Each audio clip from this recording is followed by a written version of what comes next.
Well, it's Severe Weather Week in Ohio, and all week long we're helping to keep you safe by showing you how to prepare for severe weather events and what you should do if you find yourself dealing with one. Joining us to talk more about weather safety is Sandey Mackey from the Ohio Emergency Management Agency. Thank you so much, Sandey, for taking some time.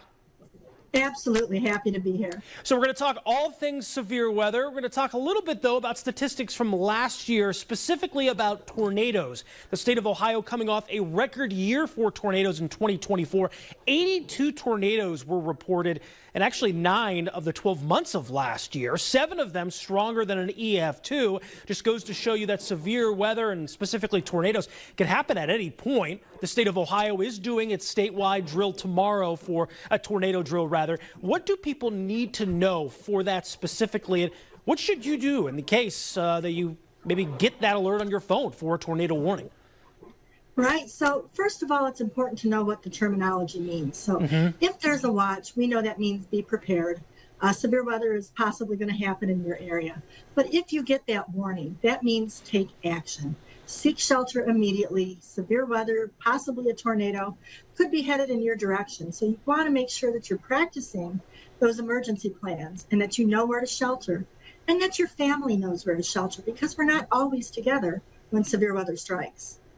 Yeah, that's some great advice as well, Sandey. And of course, we could be dealing with some folks that maybe don't have a basement or maybe have a different living arrangement. So in that instance where an individual maybe doesn't have a basement to go to, maybe where should they shelter in their home? So if you don't have a basement, and not everyone does, make sure that you're looking for the centermost part of your house. You don't want any windows, maybe a closet, maybe you have a bathroom that you can shelter in. Those are the safest places. You want to put as much distance between you and the outside walls of your home as you can. You know, we dealt with this on Sunday, Sandey. It's not just tornadoes that can cause damage as far as severe weather goes. Severe thunderstorms can produce damaging wind gusts. We had a destructive severe thunderstorm warning that was issued for part of our viewing area here.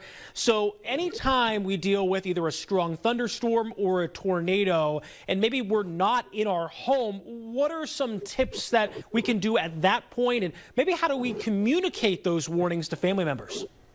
Right. So, and that brings back the point of having a plan. In your emergency plan, have a communications plan. Because like I said, not everyone is together when severe weather strikes. You want to make sure that your kids know what they should be doing wherever they're at, where to seek safe shelter.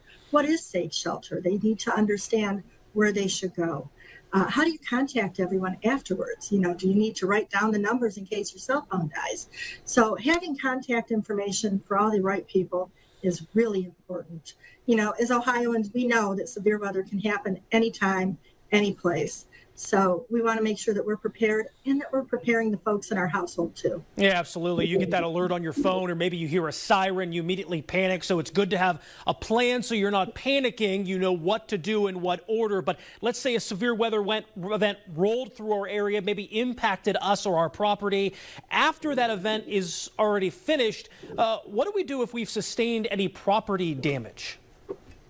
So, like I said, I'm going to jump back to the plan really quick, is when you have your bags packed and you have everything ready in your preparedness kit, have a pair of boots in that kit too, because as you said, hazards that we see may cause power lines down. There may be nails and boards around. So make sure that you're protecting yourself once you go outside after the storm is over. Just make sure that the things that you're doing are keeping you safe. You don't want to put yourself in any kind of a risk to assess damage. Sandey, this was some great information for our viewers. We've been echoing it all week, and we'll continue to in our weathercast here at WFMJ. So thank you so much for taking the time here to talk a little bit about severe weather preparedness here in Ohio and what we need to do in the event of a severe weather warning. Thank you so much, Sandey Mackey with the Ohio EMA. Thank you.